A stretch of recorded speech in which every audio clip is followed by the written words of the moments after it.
G S T ಎಲ್ಲರಿಗೂ apply ಆಗತ್ತಾ? ಆಗೋದಿಲ್ಲ. ಮತ್ತೆ ಯಾರಿಗೆ ಆಗತ್ತಾ? ನೋಡೋಣ ಬರ್ರಿ ಅದನ್ನ. ಜಿ ಎಸ್ ಟಿ ಯಾರ್ಯಾರಿಗೆ ಅಪ್ಲೈ ಆಗತ್ತಪ್ಪ ಅಂತಂದ್ರ ಅವ್ರದ್ದು aggregate turn over 20 lakhs rupees ಏನಾದ್ರು ಎಕ್ಸೀಡ್ ಆದ್ರ ಅದು ಥ್ರೆಶೋಲ್ಡ್ ಅಂತ ಐತಿ. 20 lakhs rupees ಥ್ರೆಶೋಲ್ಡ್.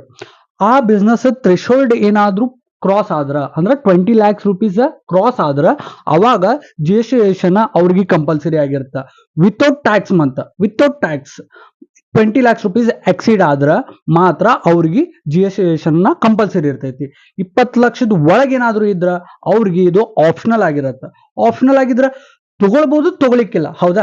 ತಗೊಳ್ಬಹುದು. ಇವಾಗ ನಮ್ದು ಬಿಸ್ನೆಸ್ ಚಾಲು ಐತಪ್ಪ, ನಮ್ಮ ಎಲ್ಲ B2B ಬಿಸ್ನೆಸಸ್ ಅದಾವ ಅಂದಾಗ, ನಾವು B2B ನಮ್ಮ ಎಲ್ಲ ಸೇಲ್ ಆಗ್ತಾವ ಅಂದಾಗ ಅವಾಗ ಕಂಪಲ್ಸರಿ ತಗೊಳ್ಳೋದೇ ಒಳ್ಳೇದು. ಯಾಕಪ್ಪ ಅಂತಂದ್ರ ITC ಕ್ಲೇಮ್ ಆಗತ್ತ. ITC ಕ್ಲೇಮ್ ಅಂದ್ರೆ ಏನಪ್ಪಾ ಅಂತಂದ್ರೆ ಇನ್ಪುಟ್ ಟ್ಯಾಕ್ಸ್ ಕ್ರೆಡಿಟ್ ಅಂತ ಹೇಳಿ. ಆ ITC ಬಗ್ಗೆ ನಾವು ಮುಂದಿನ ವಿಡಿಯೋದಾಗ ನೋಡೋಣ.